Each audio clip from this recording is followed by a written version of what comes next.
कर लिए। तो शिशु मंदिर में प्रवेश करने से ये रहा कि वहाँ इंग्लिश भी पढ़ाई जाती है।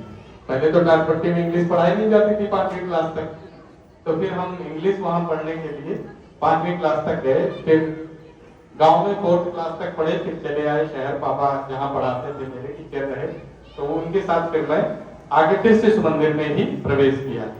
तो 5वीं क्लास में हमारे सभी बच्चे जानते होंगे, आप कराते भी होंगे, मेधावी छात्र परीक्षा भी होती है 5वीं क्लास के बाद।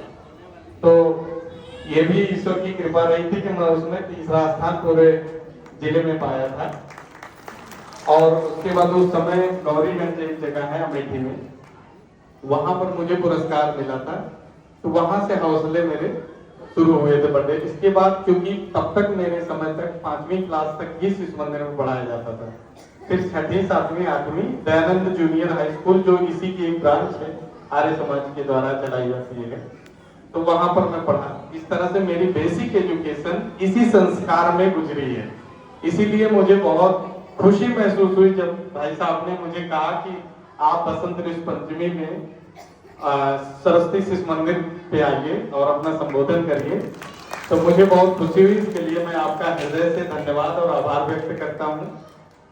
मेरे सारे बच्चे और अभिभावक, आप सभी के सामने मैं खुद एक उदाहरण हूँ, तो आप ये जान लीजिए कि आप एक बहुत अच्छे संस्कार वाले विद्यालय में पढ़ रहे हैं। क्या आज की डेट में नैतिक शिक्षा का विषय है पढ़ाया जाता है?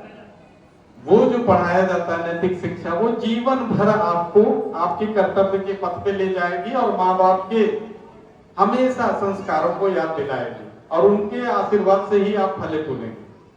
इसलिए नैतिक शिक्षा कहने को तो बहुत साधारण विषय है, लेकिन वो आपके चरित्र को बना रहा है। तो इसलिए सभी अभिभावक वो नैतिक शिक्षा विषय को अपने बच्चों को बहुत